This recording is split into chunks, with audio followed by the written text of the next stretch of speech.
Hello and welcome बच्चों to economics के पहले चैप्टर में सभी का स्वागत है। आओ, ऐसा बोला जाता है इकोनॉमिक्स में कि भाई तुम डिमांड एंड सप्लाई पढ़ लो, तुम इकोनॉमिस्ट बन जाओगे।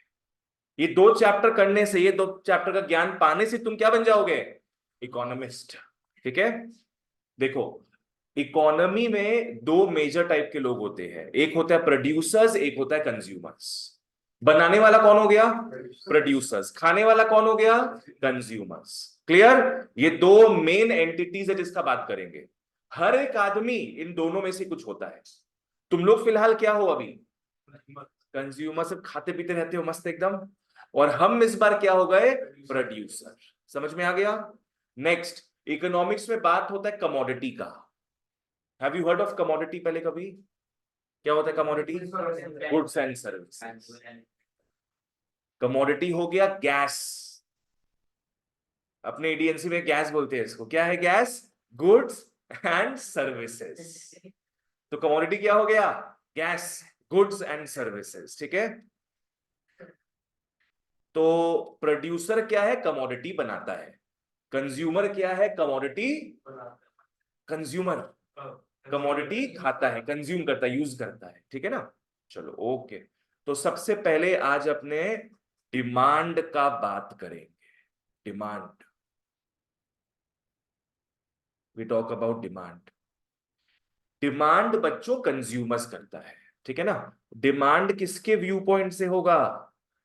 कंज्यूमर के व्यू पॉइंट से। क्योंकि हम लोग चीजों को खरीदना चाहते हैं, हम डिमांड करते हैं उसका। तो प्रोड्यूसर क्या करता होगा बताओ? प्रोड्यूसर सप्लाई करता है ना? जैसे कंज्यूमर डिमांड करता है तो प्रोड्यूसर सप्लाई करेगा। हम लोग को जितना चाहिए वो बना के हम लोग को बेचेगा। क्लियर? ठीक है, आओ पहले तुम लोग को एक गेम खिलाते चलो।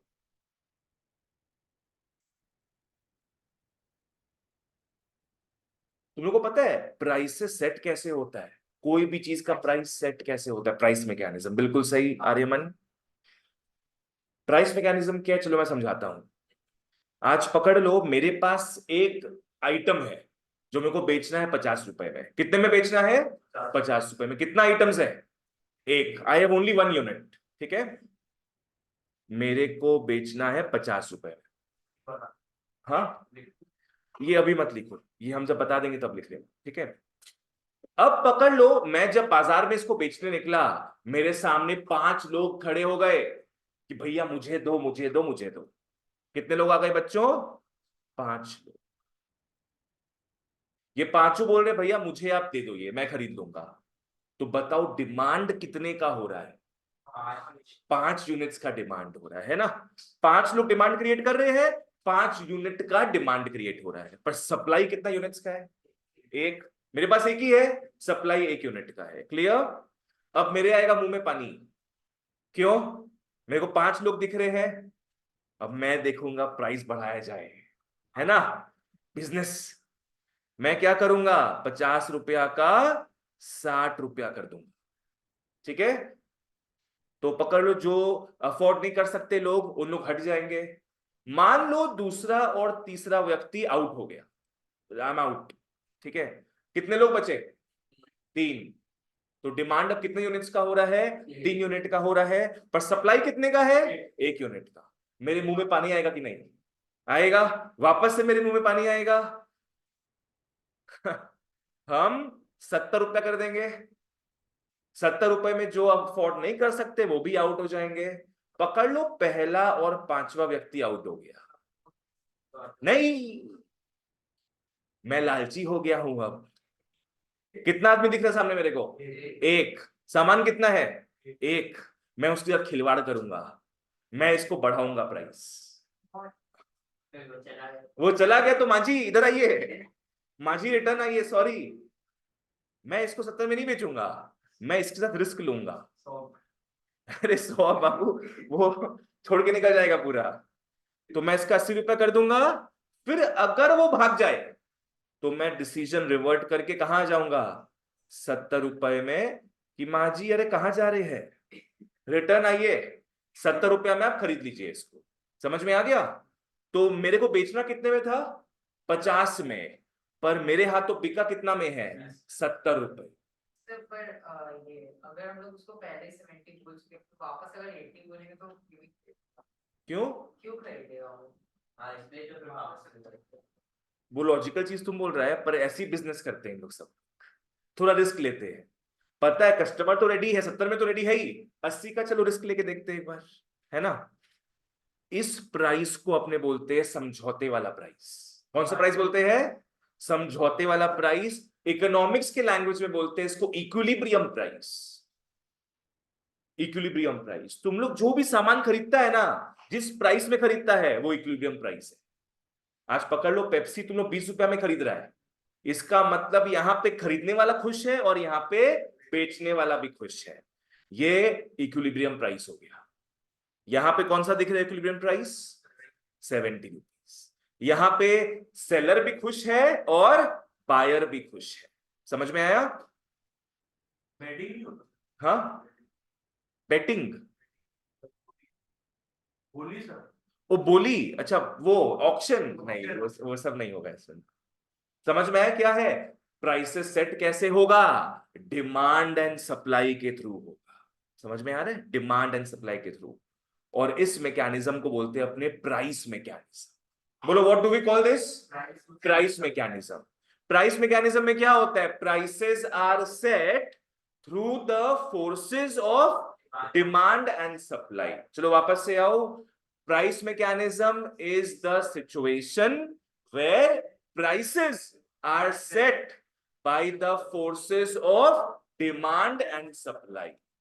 यहां गवर्नमेंट तो प्राइस सेट नहीं कर रहा है, यहां बायर सेलर सेट कर रहे हैं। ठीक है, जैसे मैंने बताया ना, जो इंटरेक्शन हुआ इनके बीच में, उस हिसाब से बायर सेलर कर रहेगा। इसको तुम लोग बना लो, आ जाओ लिख लो ऊपर प्राइस मैकेनिज्म।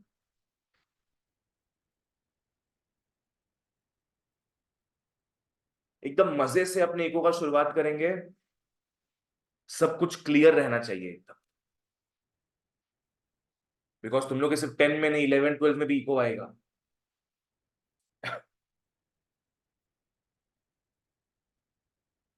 ये बना लो, फिर तुम लोग को डेफिनेशन लिखवा देते हैं। तो आपको प्राइस का कैसे? वो रुपीज है, रुपीज। नहीं वो ठीक है बात कर। और वो पर डे वो आप लेता वो तो जरूरी बन।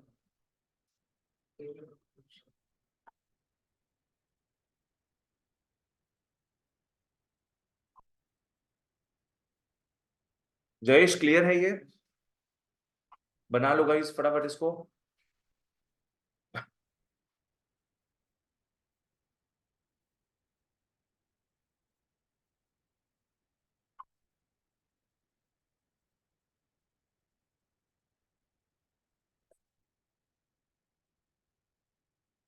चलो लिख लो।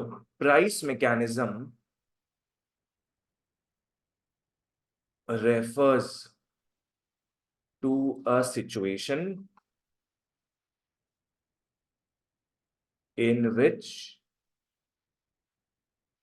prices are set by the market forces of demand and supply।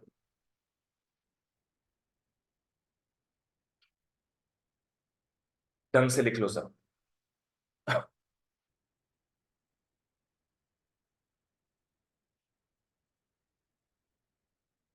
लिख लो, फिर इसको लर्न करने का ट्राई करते हैं अपने। ठीक है ना, आ जाओ।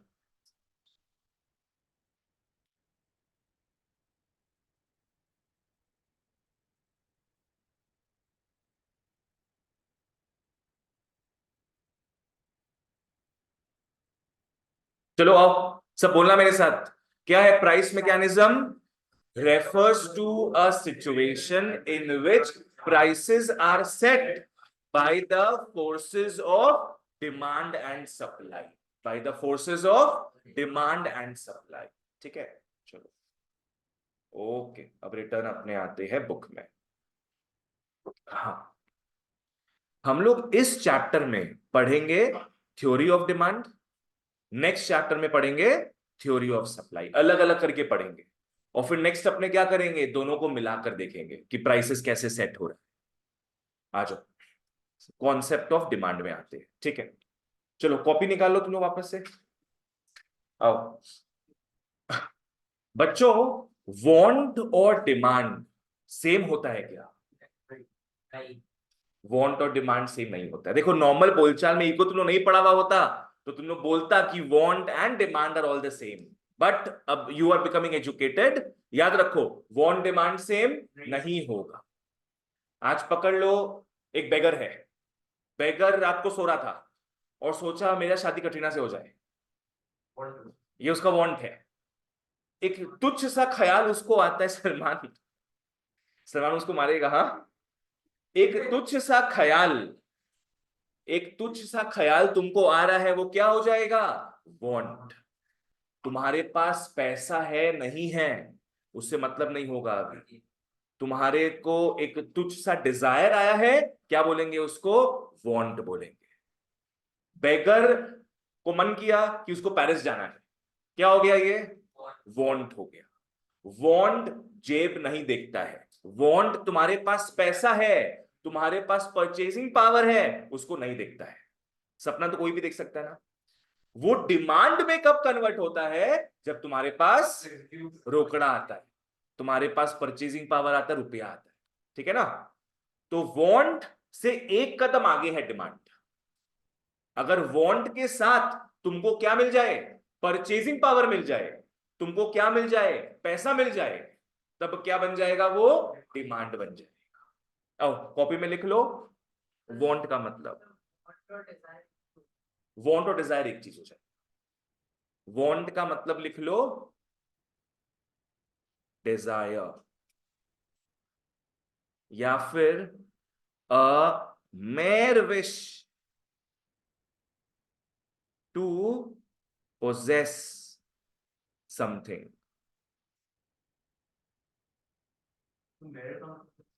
मेयर मतलब एक छोटा सा, तुच्छ सा।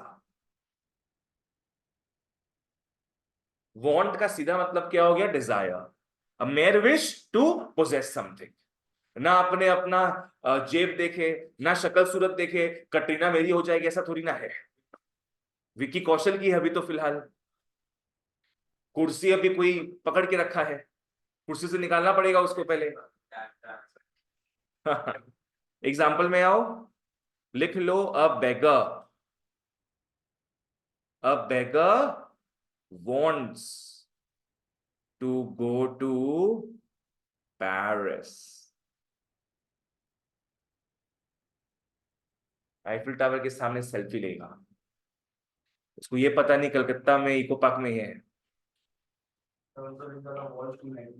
wants to marry, wants to marry तो हो सकता है, तो मैरी तो कर ही सकता है वो। Example, a beggar wants to go to Paris. यहां पैसा देख रहा है क्या अपने पास? हो नहीं। नेक्स्ट आते अपने डिमांड में। आओ बच्चों, डिमांड में आओ। डिमांड वांट से एक कदम आगे है। डिमांड हो गया want plus purchasing power. Demand का मतलब हो गया want plus purchasing power. You guys know what is purchasing power?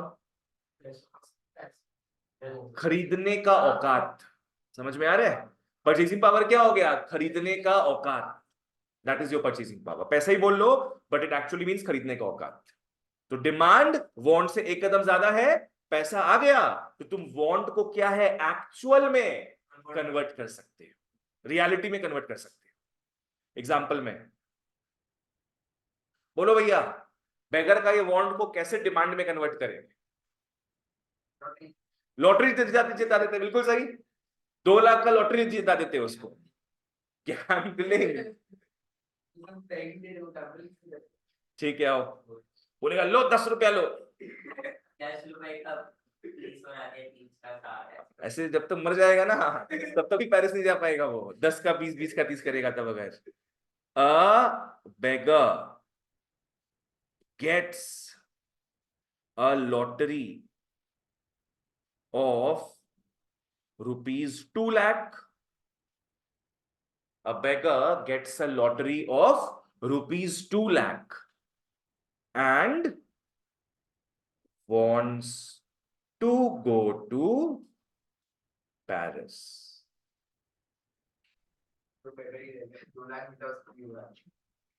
हाँ, उसके बाद भी बेगर ही रह गया, सोचो। अब वो इंडिया पैसे बेगर। तो यहाँ वांट भी आ रहा है बच्चों, है ना, यहाँ वांट भी आ रहा है अपना, और वांट के साथ साथ क्या आ रहा है बताना, परचेजिंग पावर।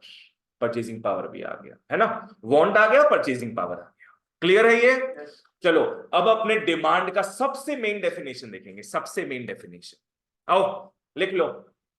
अभी बस अपने आइडिया टच कर रहे थे कि भैया वांट और डिमांड क्या है, दोनों अलग अलग कॉन्सेप्ट है। अब इसके प्रॉपर डेफिनेशन में आएंगे, बहुत बढ़िया है। आओ, और मैं क्या है, जब प्रॉपर डेफिनेशंस लिखाऊंगा, मैं एक एक लाइन में एक इंपॉर्टेंट पार्ट लिखाऊंगा। नॉर्मली बुक्स में डेफिनेशन कैसे लिखा हुआ होता है, एक ही फ्लो में 2 लाइन में खत्म। समझ में आ रहा है क्या बोल रहे हैं? बुक्स में 1-2 लाइन में पूरा डेफिनेशन खत्म। मैं कैसे डेफिनेशन लिखवाता हूं, अगर 5 पॉइंट है उस डेफिनेशन में तो 5 लाइन में लिखेंगे, ठीक है? आओ लिखते हैं डेफिनेशन। लिख लो, demand, demand for a commodity refers to, फिर नीचे लिखना, demand for a commodity refers to, लिख लो, quantity, quantity of the commodity.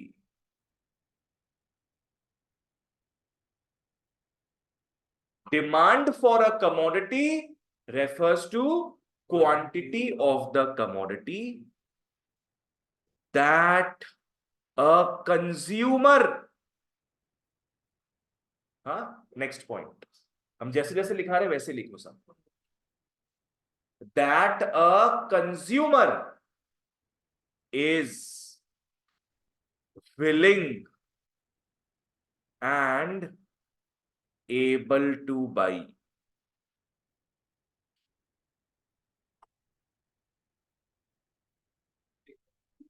बाद में बात करेंगे, अभी लिखो ये, that a consumer is willing and able to buy at different prices during a time period। बस ये डेफिनेशन खत्म, लिख लो इसको। डेफिनेशन को पॉइंट्स में लिख रहे हैं लोग, ताकि तुमको क्लियर रहे बाद में। नहीं तो नॉर्मली 2 लाइन में इसको घुसा देंगे अपने, तो उतना क्लियर नहीं होता है। फिर एग्जाम में तो तुम लोग वैसे लिखेगा, पर याद ऐसे कर, और तुम लोग डिमांड का डेफिनेशन भी लर्न कर लोगे ना, तो एक और अपना फायदा हो जाएगा, सप्लाई भी याद हो जाएगा। डिमांड किसके व्यू पॉइंट से देखेंगे हम लोग, कंज्यूमर के। सप्लाई किसके व्यू पॉइंट से, प्रोड्यूसर के। आओ फॉलो करना सब। Demand for a commodity refers to quantity of the commodity. Quantity समझ में आता है, कितना। Like think about ice cream. चलो इस एग्जांपल में अपना आइसक्रीम लेके चलते हैं। तो कमोडिटी क्या हो गया, आइसक्रीम। क्वांटिटी का मतलब कितना पीस, कितना पीस खरीदना चाहते हैं अपने, ठीक है। It refers to quantity of a commodity that a consumer, यहां किसका व्यू पॉइंट देख रहे हैं, कंज्यूमर का। Consumer is willing and able to buy. Consumer should be willing to buy it. Willing का मतलब क्या हो गया, डिजायर, मन होना चाहिए खरीदने का। तो ना मुंह में आइसक्रीम ठोस दोगे, ले बेटा खा, नहीं ना, उसका खुद का मन होना चाहिए। तो कंज्यूमर का सबसे पहला चीज क्या है, he should be willing to by and is able to by. पैसा भी होना चाहिए कि आइसक्रीम मुंह में ठूस सके। तो बोलो 2 पॉइंट क्या है यहां पे, consumer is willing and able to buy at different prices. सोचो इस बारे में, कमोडिटी क्या था अपना, आइसक्रीम। आइसक्रीम है, अलग अलग प्राइसेस में डिमांड अलग अलग होगा। सोचो इस बारे में। अगर प्राइस कोई चीज का ज्यादा है तो डिमांड कम होगा। सोचो, लॉजिकल चीज है एकदम। कोई चीज ज्यादा महंगा होता है तो उसका डिमांड क्या होगा? कम होगा। क्वालिटी ज्यादा होगा, that's a very correct thing. पर उसका डिमांड कुछ लोग ही करेंगे फिर। आज तुम पकड़ लो मर्सिडीज हो गया, क्वालिटी तो A1 है, पर उसका डिमांड जितना एम्बेसडर का होता है उससे काफी कम है ना? बिकॉज एम्बेसडर गाड़ी सबके रीच में है, सारे टैक्सी वालों के रीच में है, पर मर्सिडीज सबके रीच में नहीं। तो पर नेचुरल्स के पास तो बहुत भीड़ रहता है और मतलब इससे तो लेकिन क्वालिटी और से ज्यादा प्राइस उसका है। प्राइस ज्यादा है, देखो यहाँ पे अपने एकदम जनरल लेवल में बात करते हैं। वो किसी को लत लग गया नेचुरल्स का तो बात अलग है। यहाँ पे एकदम जनरल लेवल में बात कर रहे हैं कि भाई कोई चीज का प्राइस अगर ज्यादा होगा तो नॉर्मली उसका डिमांड कम जो नेचुरल्स ट्राई नहीं किया होगा वो तो हाँ, जो नेचुरल्स पकड़ो ट्राई नहीं किया होगा वो जा रहा है, एक बार पकड़ लो, है ना? उसके बाद वो आ जाएगा क्रीम बेल्स क्वालिटी वॉल्स भी नहीं, क्रीम बेल्स में आ जाएगा। ये हम एकदम जनरल बता रहे हैं तुम लोग को, ठीक है ना? वैसे तो योगा तो फ्री होता है, पर लोग फिर भी जिम में पैसा देते हैं, हाँ, क्योंकि योगा से लगता नहीं होगा पर जिम से ही होगा। तो वो टेस्ट का बात होता है। पर नॉर्मल लेवल में अगर कोई बोले अगर प्राइस कोई चीज का बढ़ा हुआ हो तो बताओ डिमांड क्या होगा? कम होगा। ठीक है? आज अचानक से हम फीस कर दे मैच का 2,000 रुपया, ये अबे अरे बोल दिया सीधे हाँ, हम बोले मई से 2,000 रुपया फीस हो रहा है, बोलो सब निकल जाओगे? सब निकल जाओगे? तो बात तो वही हो गया ना। तो बच्चों आइसक्रीम कमोडिटी है, अलग अलग प्राइसेस में अलग अलग डिमांड होगा। अगर प्राइस कम होता है आइसक्रीम का लोग ज्यादा डिमांड करेंगे, प्राइस अगर ज्यादा होगा तो लोग कम डिमांड करेंगे। समझ में आया? और लास्ट पॉइंट क्या है? During a particular time period. अलग अलग टाइम पीरियड में अलग अलग डिमांड होती है। आइसक्रीम का डिमांड कब ज्यादा होगा बताओ? समर में। समर में, विंटर में काफी ड्रॉप हो जाता है। हालांकि I am a winter person, हम विंटर में आइसक्रीम ज्यादा खाते हैं, पर ओवरऑल बात कर रहे हो। समझ में आ रहा है? ये सब मेन कीवर्ड्स है अपना, मेन कीवर्ड्स। आओ देखते एक बार इसको वापस से। Demand for a commodity refers to, सबसे पहला चीज क्या हो गया? क्वांटिटी, कितना तुम खरीदना चाहते हो, है ना? Quantity of the commodity that a consumer is willing and able to buy, is willing and able to buy at different prices during a particular time period. ठीक है? बोलो। अरे आइसक्रीम का हाँ। प्राइस कम हुआ, जिसका क्वालिटी खराब हो तो लोग देखो अपने जब प्राइस का बात कर रहे हैं ना, तुम लोग चीज बता देते हैं हम। तुम लोग जो भी पॉइंट्स पढ़ेगा ना पूरा इस एक साल में, जिस चीज का बात करेंगे सिर्फ उसी चीज में चेंज आएगा, बाकी सब कांस्टेंट रहेगा। लाइक अपने प्राइस का बात कर रहे हैं यहाँ पे कि प्राइस बढ़ रहा है घट रहा है, तो हर एक केस में क्वालिटी को क्या मानेंगे हम लोग? कांस्टेंट, कांस्टेंट सेम मानेंगे, ठीक है ना? सब कुछ तो एक साथ चलता है, टेस्ट एंड प्रेफरेंस ये सब एक साथ दिमाग अपने सबको फिक्स मानेंगे। आगे एक पॉइंट आएगा इनकम को लेकर, जहां अपना इनकम बढ़ेगा घटेगा, वहां पे बाकी सब चीजों को कांस्टेंट मानेंगे हम लोग। समझ में आ रहे ना? ये इको का एक नियम है इसमें। जो पॉइंट अपने पढ़ रहे हैं सिर्फ वही चेंज होगा, बाकी सब कांस्टेंट। ठीक है? तो तुम जो बोला क्वालिटी का बात कर रहे हैं उसका यहां नहीं बात करेंगे। प्राइस बढ़ रहा घट रहा जो भी हो रहा है क्वालिटी सेम रहेगा। ठीक है? आओ तो डिमांड का बच्चों सीधा मतलब क्या हो गया बोलो? क्वांटिटी। सीधा मतलब क्वांटिटी। अगर तुम डिमांड ज्यादा कर रहे हो मतलब क्वांटिटी ज्यादा खरीदने का सोच रहे हो, डिमांड कम कर रहे हो तो क्वांटिटी कम खरीदने का सोच रहे हो। ठीक है ना? चलो, तुम लोगों को कमोडिटी तो समझ में आएगी, क्या बताए थे हम? क्या है कमोडिटी? अरे शाबाश, कमोडिटी गैस हो गया। कंज्यूमर और कस्टमर दोनों सेम होता है कि डिफरेंट होता है बताओ?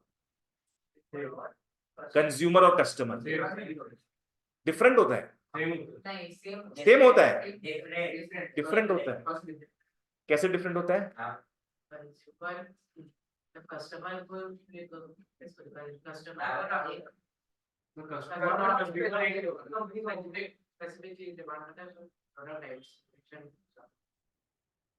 सर कंज्यूमर तो आप भी कंज्यूमर कर रहे हैं, तुम बताओ। कंज्यूमर मतलब प्रोडक्ट को जो यूज करता है, और कस्टमर मतलब जो खाली प्रोडक्ट को खरीदता है। बिल्कुल सही, एकदम सही बोला, करेक्ट। कंज्यूमर कस्टमर डिफरेंट होगा, तो यहां पे लिख लो नॉट इक्वल टू कस्टमर। अपने डेफिनेशन में कस्टमर नहीं लिखेंगे, डेफिनेशन में कंज्यूमर लिखेंगे। मैं तो पर दोनों को कभी ये यूज करते हैं तो कभी वो। अब से मत करो, अब से मत करो। हाँ कॉमर्स में हो सकता है, पर इको में ऐसा ध्यान रखना, हर एक सब्जेक्ट का अपना अपना अलग अलग नियम है। कंज्यूमर सिर्फ खाने पीने में यकीन करता है, और कस्टमर कष्ट से मरता है। कस्टमर क्या करता है? कष्ट से मरता है। कस्टमर रुपया खर्चा करता है। आज तुम लोग पढ़ाई कर रहे हो, तुम लोग ट्यूशंस ले रहे हो, तुम लोग कौन हो गए बताओ इसमें से? कंज्यूमर। पर तुम लोग के पीछे खर्चा कौन कर रहा है? पेरेंट्स खर्चा कर रहे हैं, तो वो हो गए क्या? कस्टमर। समझ में आया? आज पकड़ लो, हम नीचे पान खरीदने जा रहे हैं, मेरे को खाना है पान, तो हम क्या हो गए? कस्टमर कंज्यूमर दोनों हो गए। पर मेरे दादाजी को पान खाना है और हम जा रहे हैं खरीदने के लिए, तो कस्टमर हम हो गए, दादाजी कंज्यूमर। समझ में आ रहा है? चलो ओके, वापस से। डिमांड फॉर अ कमोडिटी, बोलते जाओ। Demand for a commodity refers to quantity of a commodity that a consumer is willing and able to buy at different prices during a particular time period. ठीक है? अलग अलग prices में अलग अलग demand होगा, अलग अलग टाइम पीरियड में भी अलग अलग डिमांड। समझ में आ गया? और डिमांड का बच्चों सीधा मतलब क्या है? क्वांटिटी, सीधा मतलब है। ठीक है? अब तो छुपा दिए, 4 मार्क का नहीं आएगा, 2 मार्क का है। ये लग रहा है 4 मार्क का है, पर 2 मार्क का ही है।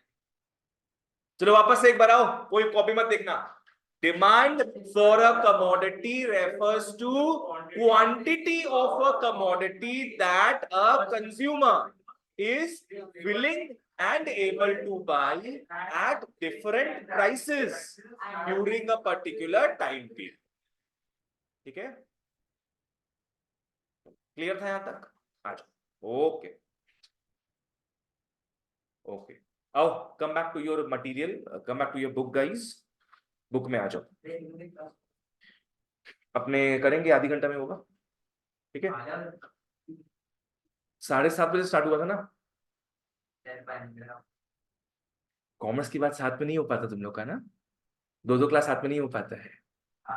बात तो फिर भी तो एक साथ ही बोलो। एक साथ ही करना पड़ेगा हम लोग को। अब 7 दिन होता है, मैं हफ्ता में क्लासेस इतना हम लोग को देना होगा। अभी तो बाद में तुम लोग देखो कैसे रगड़ते हैं, और छुट्टियों में देखो तुम लोग। ठीक है गाइस, आओ। Wanting a commodity is not the same as demanding it. अभी क्लियर हो गया ये? वांटिंग और डिमांडिंग दोनों अलग अलग होता है, सेम नहीं होता है ना। आ जाओ नेक्स्ट। अफेक्टिव डिमांड क्या हो गया?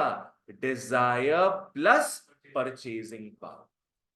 डिजायर का मतलब क्या हो गया गाइस? वांट। डिजायर का मतलब ही वांट हो गया। तो डिमांड बोलो, अफेक्टिव डिमांड बोलो, उसका मतलब सेम ही है। It is made up of 2 things, one is what?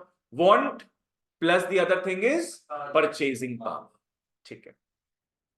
ये सब हम लोग नेक्स्ट क्लास पढ़ेंगे। ये सब अभी पढ़ोगे तो तुम लोग तो हिल सकते हो शायद, ये बाद में पढ़ेंगे हम लोग। इसके बाद यहां पे आते हैं difference between want and demand. आ जाओ,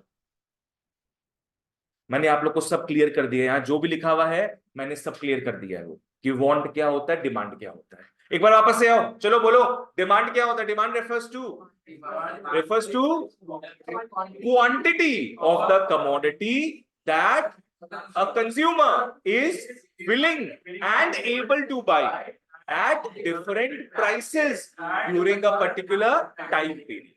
ठीक है? चलो अब तुम लोग को ये एकदम ढंग से याद रखना है अपने को। Differences between want and demand. देखो जो टेक्स्ट लिखा हुआ होता है ना, आधा कचरा होता है टेक्स्ट, वो ज्यादा पढ़ना नहीं होगा तुम लोग। हम जो लिखाते रहेंगे वो पढ़ते जाओ, और जो मार्क कराते रहेंगे वो मार्क करते जाओ। ठीक है ना? आओ वांट और डिमांड का डिफरेंस पढ़े। चलो ध्यान देना सब। ओके, वांट का मतलब क्या है? Desire for having some goods without the ability to purchase them. समझ में आ गया? Want क्या है? सिंपली डिजायर है विदाउट अबिलिटी, है कि नहीं? डिजायर है विदाउट अबिलिटी.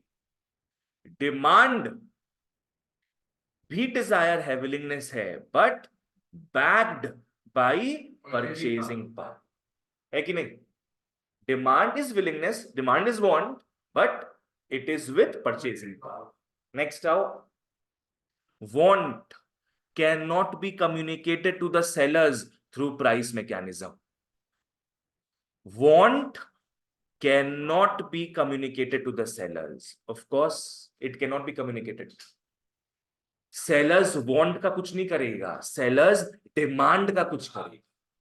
आज हम तुम लोग से पूछे कि तुम लोग को मर्सिडीज चाहिए कि नहीं, तुम लोग सब बोलेगा चाहिए. हाँ, तुम लोग सब बोलेगा चाहिए. उस बेसिस पे मैं क्या दुकान खोल दे मर्सिडीज का कि हाँ भाई 5-6 लोग डिमांड कर रहे हैं मर्सिडीज का, तो चलो दुकान खोल लेते, सब खरीद लेंगे. पर ऐसा होगा क्या?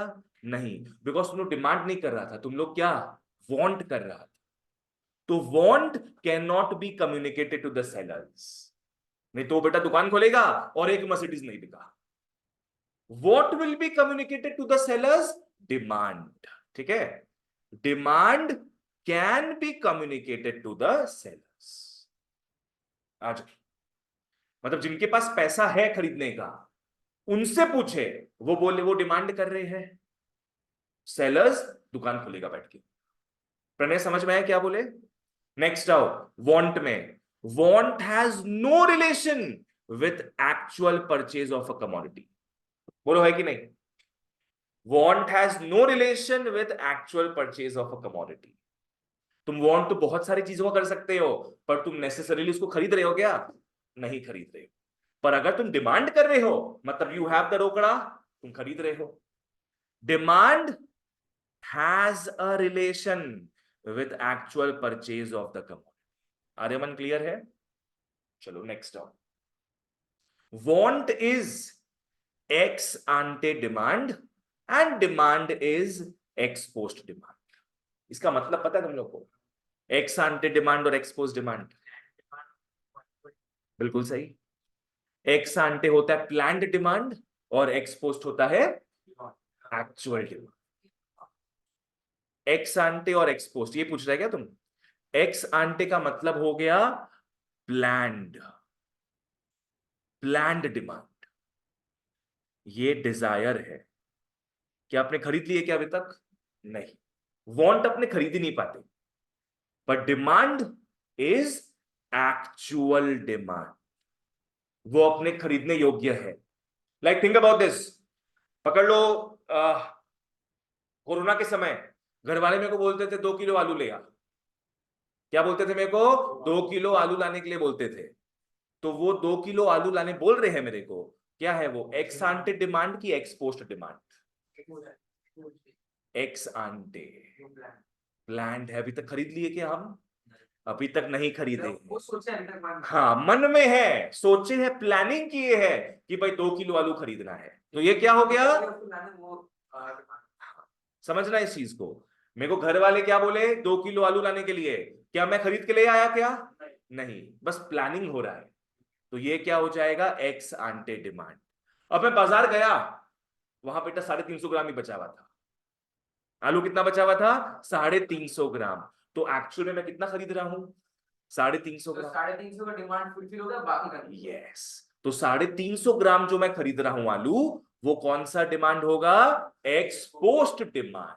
बिकॉज एक्चुअल में मैंने 350 ग्राम खरीदा है. 1.7 बाकी का भूल जाओ, बाकी का भूल जाओ तुम लोग. वो भी प्लान में रहेगा. वो उसको हटा दो, उसको बात ही नहीं करेंगे हम. स्टार्टिंग में जो बात हुआ था, जो हम खरीदे नहीं अभी तक, ओवरऑल 2 किलो का बात हुआ था, वो क्या है? एक्स आंटे. वो एक सोचा समझावा चीज होता है. आज तुम लोग बोलोगे जिंदगी में एक ही गर्लफ्रेंड बनाएंगे, सोचे हो ना अभी तक? क्या है वो? Ex ante demand. प्लान किए भैया, पर क्या पता स्कूल की अलग, ट्यूशन की अलग, गली की अलग, या फिर एक भी नहीं. तो वो होता है एक्चुअल डिमांड. ठीक है, वापस हम लोग बता रहे हैं, मेरे को घर वाले बोले 2 किलो आलू लाने, मैंने अभी तक खरीदा है क्या ये? नहीं। कौन सा डिमांड बोलेंगे इसको? एक्स आंटे। ये हो गया एक्स आंटे। और अब मैं बाजार में जा रहा हूं, 350 ग्राम ही मौजूद है, तो मैं उतना ही खरीद पाया, एक्चुअल में मेरे हाथ उतना ही लगा, तो इसको अपने क्या बोलेंगे बच्चों? Ex post demand. समझ में आ गया? तो want is ex ante demand. बोलो, want is ex ante demand, but demand itself is ex post demand. समझ में आया? शादी के बाद लोग सोचते हैं कि हर 5 साल में बच्चा पैदा करेंगे, फैमिली प्लानिंग। क्या है वो? एक्स आंटे की एक्स पोस्ट? एक्स आंटे। तो बेटा धर धर धर हर साल बच्चा आ रहा है, तो वो क्या हो जाएगा? एक्स पोस्ट हो जाएगा। समझ में आया? चलो ठीक है, तो ये वाला पार्ट अपना हो गया है। अब तुम लोगों को कॉपी में एक चीज लिखाएंगे हम, फिर क्लास एंड करेंगे। आज तुम लोग बेटा बहुत थक गए, हम देख रहे हैं 2 क्लास बैक टू बैक। हाँ ठीक है, लिखो। अभी तक हमने बात वैसे किन चीजों का किए है? डिमांड का किए थे। सबसे पहले बात किए थे किसका? प्राइस मैकेनिज्म का। Price mechanism refers to a situation in which, price mechanism refers to a situation in which prices are set through the market forces of demand and supply, to the forces of demand and supply। ठीक है, फिर हम लोग देखें demand क्या होता है, हम लोग देखें वांट डिमांड का डिफरेंसेस क्या होता है। अब एकदम लास्ट पार्ट में आते हैं। सबसे पहले मैं बताना चाहूंगा इंडिविजुअल डिमांड, मार्केट डिमांड क्या होता है। ठीक है, रुको मैं लिख लेता हूं पहले यहां पे, इंडिविजुअल डिमांड और मार्केट डिमांड। थोड़ा और ज्ञान देते तुम लोग को जो 11 में काम आएगा, लिख लेना एग्रीगेट डिमांड। एग्रीगेट डिमांड, ये दोनों तुम लोग के सिलेबस में है, ये सिलेबस में नहीं है। ठीक है ना? लिख लो, जितना तुम लोग नॉलेज ले सकते हो उतना बढ़िया है। Economics is all about knowledge.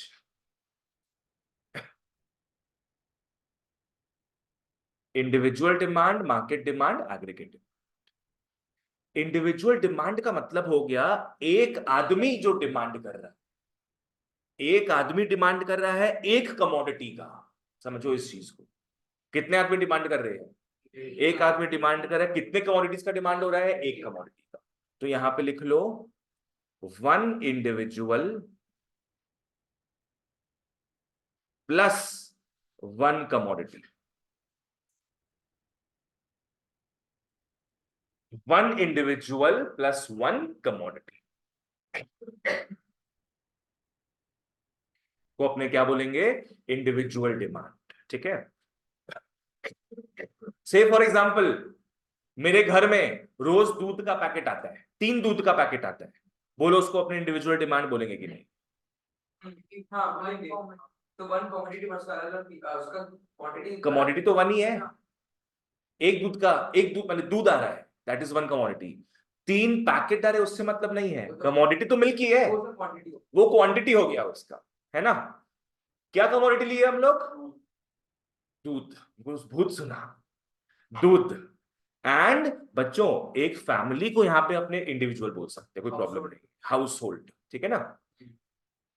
तो एक घर में 3 पैकेट दूध आ रहा है, उसको अपने क्या बोलेंगे? बोलो, individual demand. Clear? Market demand उससे एक लेवल ऊपर है। आज अगर मैं पूरे बिल्डिंग का बात करूं, पूरे हाँ, अगर मैं अपने बिल्डिंग का बात करूं तो आएंगे, लिख लो ऑल इंडिविजुअल्स, ऑल इंडिविजुअल्स। पर बच्चों कमोडिटी मैनी नहीं होगा, वन कमोडिटी रहेगा। कमोडिटी बच्चों अभी भी एक ही रहेगा, वन कमोडिटी।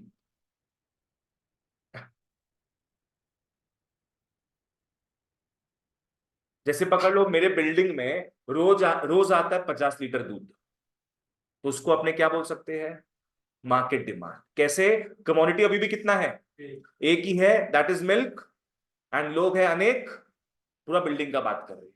समझ में आ गया, इंडिविजुअल डिमांड एक हाउस होल्ड का, एक कमोडिटी का डिमांड, मार्केट डिमांड बहुत सारे हाउस होल्ड्स का एक कमोडिटी का डिमांड। ठीक है ना। अब जो तुम लोग बाद में देखोगे, एग्रीगेट डिमांड में सब कुछ ऑल आ जाएगा, सब कुछ।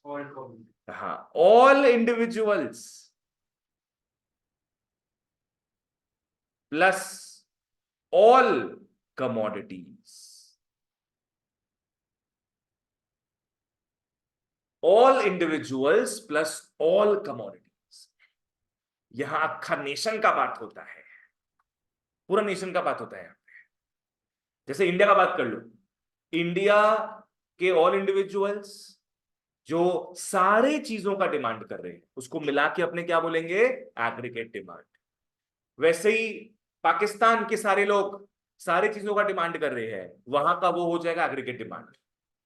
कश्मीर भी डिमांड कर रहे हैं, तो बताओ अब किसका एग्रीगेट डिमांड ज्यादा होगा, क्या लगता है तुम लोग को, इंडिया का। इंडिया में ज्यादा लोग हैं और ज्यादा चीजों का डिमांड करते हैं हम लोग का एग्रीगेट डिमांड ज्यादा है और परचेजिंग पावर भी ज्यादा है। चलो, तो तुम लोग तीनों क्लियर हुआ जो बताए। हाँ। ओहो, तुम अपना खुद का डिमांड बना रहा है, Pranav demand, one individual plus all commodities. अपुन को सब कुछ चाहिए, अंबानी डिमांड, हाँ, वन इंडिविजुअल ऑल कमोडिटीज। चलो यहां तक ये हुआ, इसके बाद नेक्स्ट लिख लो। ये तो ऐसे तुम लोगों को बताए हम आगे का समझाने के लिए, तुम बेटा रख ही लिया। चलो नेक्स्ट आओ, लिख लो factors affecting demand slash determinants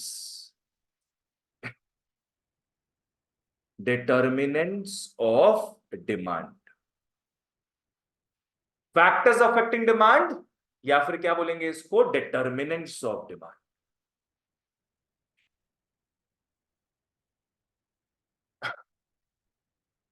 इसका मतलब पता है क्या है, यस, डिमांड को जो फैक्टर्स अफेक्ट करते हैं। लाइक तुम लोग पकड़ लो, बाजार में सामान खरीदने जा रहे हो, तुम लोग ज्यादा खरीदोगे कम खरीदोगे, the things that influence your decision are called the factors. Like क्या पता तुमको क्वालिटी उसका बढ़िया लग रहा है तो ज्यादा खरीदोगे, क्या पता प्राइस चीप लग रहा है तो और ज्यादा खरीदोगे, क्या पता तुम्हारा टेस्ट बैठा हुआ है वो खरीदने के पीछे तो ज्यादा खरीदोगे। ठीक है ना। चलो आ जाओ, ओके। सबसे आज मैं सिर्फ लिखाऊंगा पॉइंट्स, डिस्कस करेंगे नेक्स्ट क्लास। लिख लो इंडिविजुअल डिमांड। सबसे पहले बच्चों बात करेंगे इंडिविजुअल डिमांड का, determinants of demand, determinants of demand. पानी पी लो बाबू, पीछे पानी पास कर दो जयेश। हाँ,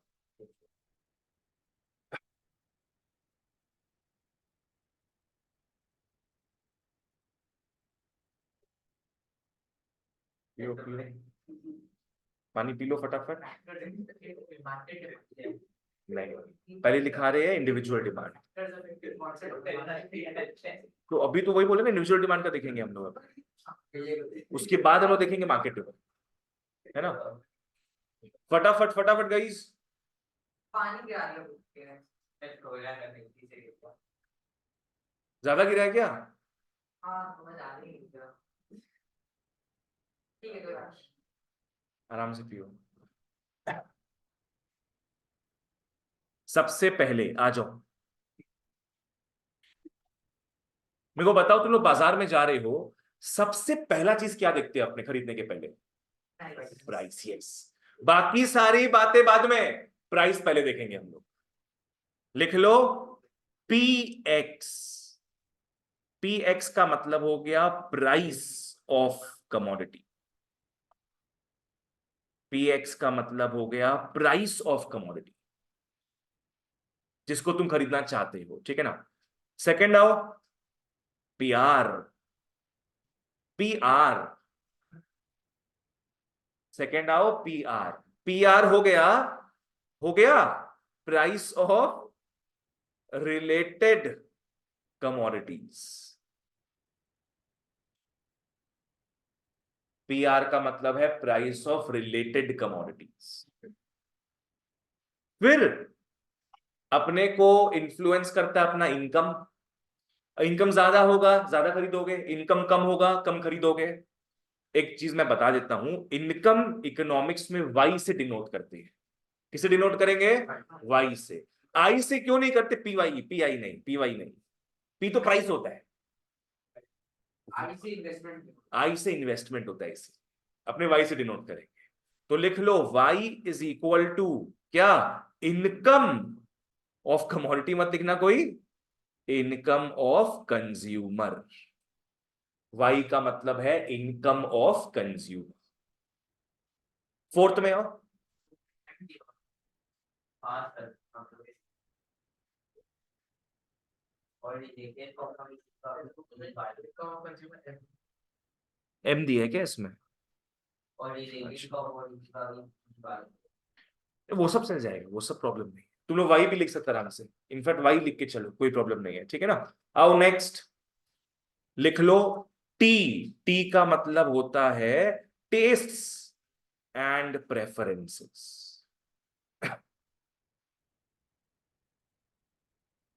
मुझे तो लत लग गई, लत लग गई, that is called tests and preferences. पढ़ाई करने की लत लग गई। Fifth last one, fifth last one, ये तुम लोग का होगा PE, प्राइस एक्सपेक्टेशंस।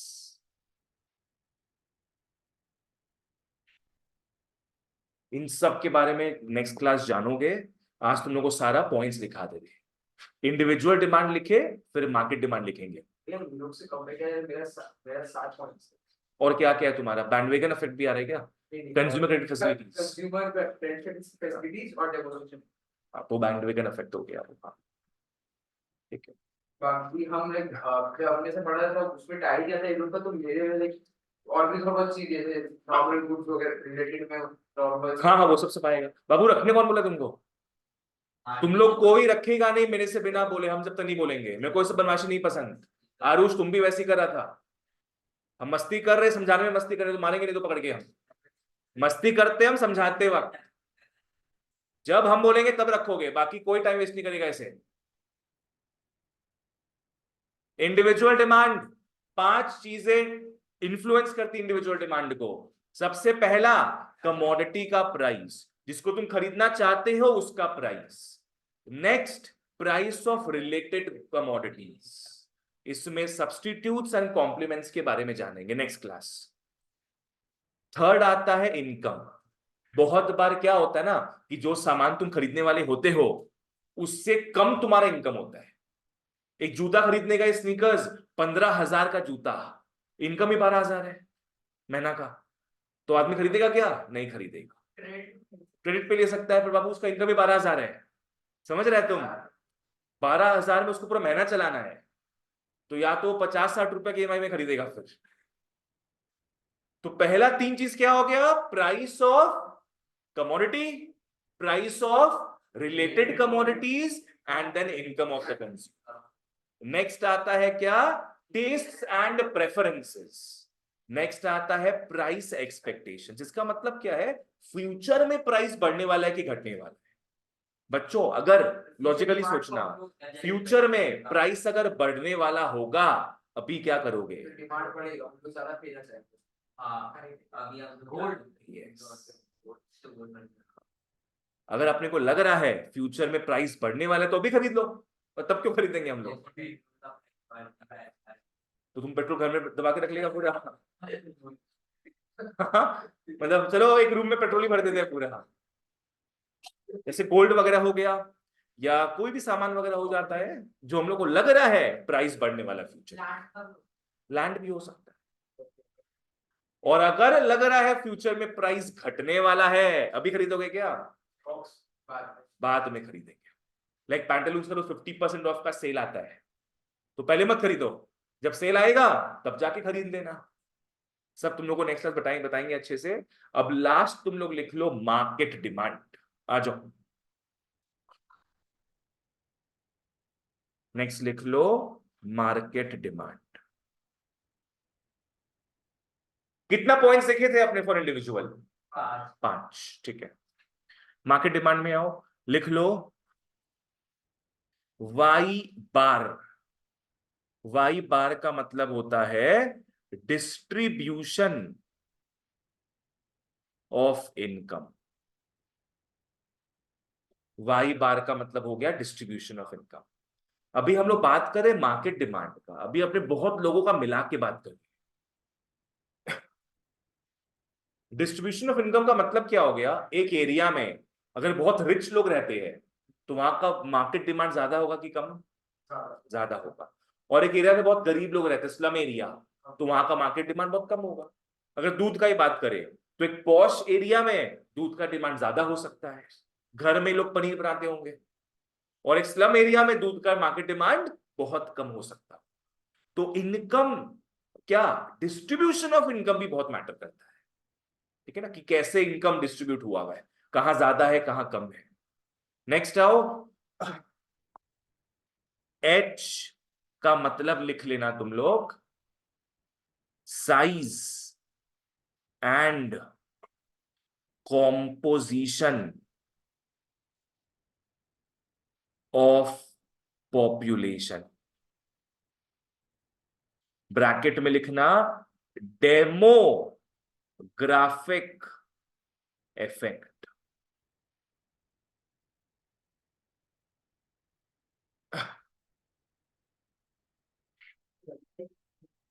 डेमोग्राफिक का मतलब हो गया पॉपुलेशन का बनावट। पॉपुलेशन में बूढ़े लोग ज्यादा है, विमेन ज्यादा है, मेन ज्यादा है, यंग पीपल ज्यादा है, इन्फेंट पीपल ज्यादा है, उसको बोलते हैं डेमोग्राफिक। उसका बनावट, किससे किससे बना है पॉपुलेशन। ठीक है ना। एच का मतलब हो गया दो चीज, पॉपुलेशन का दो चीज। पहला क्या? Size of population. साइज का मतलब समझ में आ गया? बड़ा बच्चा छोटा बच्चा नहीं। यस, कितने ज्यादा लोग हैं कितने कम लोग हैं। अगर एक एरिया में ज्यादा लोग होंगे तो मार्केट डिमांड ज्यादा होगा, कम लोग होंगे एरिया में तो मार्केट डिमांड कम होगा। नेक्स्ट बात होता है कॉम्पोजिशन ऑफ पॉपुलेशन। कितने मेन है कितने वुमेन है, कितने ओल्ड है कितने यंग है। अगर ओल्ड पीपल ज्यादा होंगे पॉपुलेशन में तो एडल्ट डायपर्स का ज्यादा दरकार पड़ेगा, वॉकिंग स्टिक का दरकार ज्यादा पड़ेगा। इन्फेंट ज्यादा होंगे तो बच्चों का डायपर का ज्यादा दरकार पड़ेगा, है कि नहीं? ये सब चीज होते हैं। अगर विमेन ज्यादा होंगी तो सिंदूर, चूड़ियां, इन चीजों का मेकअप, इन चीजों का डिमांड ज्यादा रहेगा। तो ये होता है कॉम्पोजिशन ऑफ पॉपुलेशन। और कॉम्पोजिशन का बढ़िया वर्ड क्या है बच्चों? Demographic effect. You guys know what is biology? Biology क्या होता है? Study of living things. You know what is geology?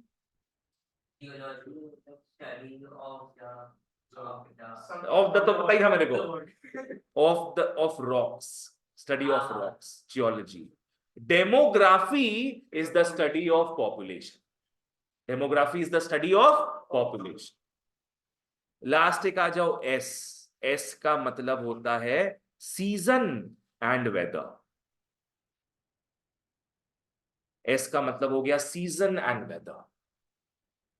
Of course, अगर रेनी सीजन होगा तो अम्ब्रेला का ज्यादा डिमांड होगा। हमारे यहाँ तो धूप में भी डिमांड होता है, सब लेके निकलते हैं उसको। रेनकोट का ज्यादा डिमांड हो जाएगा रेनी सीजन में, वुलन क्लोथ का ज्यादा डिमांड हो जाएगा विंटर सीजन में, है कि नहीं? तो ये सारी चीज गवर्नमेंट पॉलिसी भी आता है।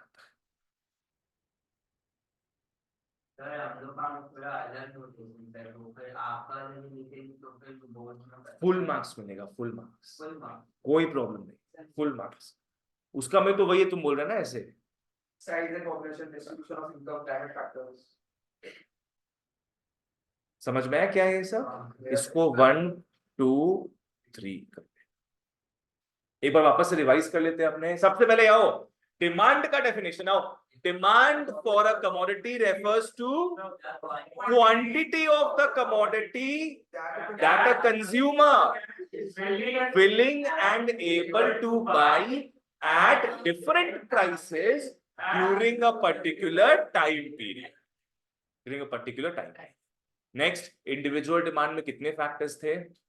5। एक price of commodity, price of related commodities, income of consumer, taste and preferences and price expectations. और लास्ट अपना क्या आ गया? Market demand. मार्केट डिमांड में 3 ठो क्या आएगा? Distribution of income, size and composition of population. इसका अलग नाम क्या हो गया? Demographic effect. And last is season and weather. ठीक है, चलो, दैट्स इट फॉर टुडे। सबको क्लियर था क्लास? अपने यही करेंगे, क्लास में ही लर्न एंड रिवाइज भी कर लेंगे अपने।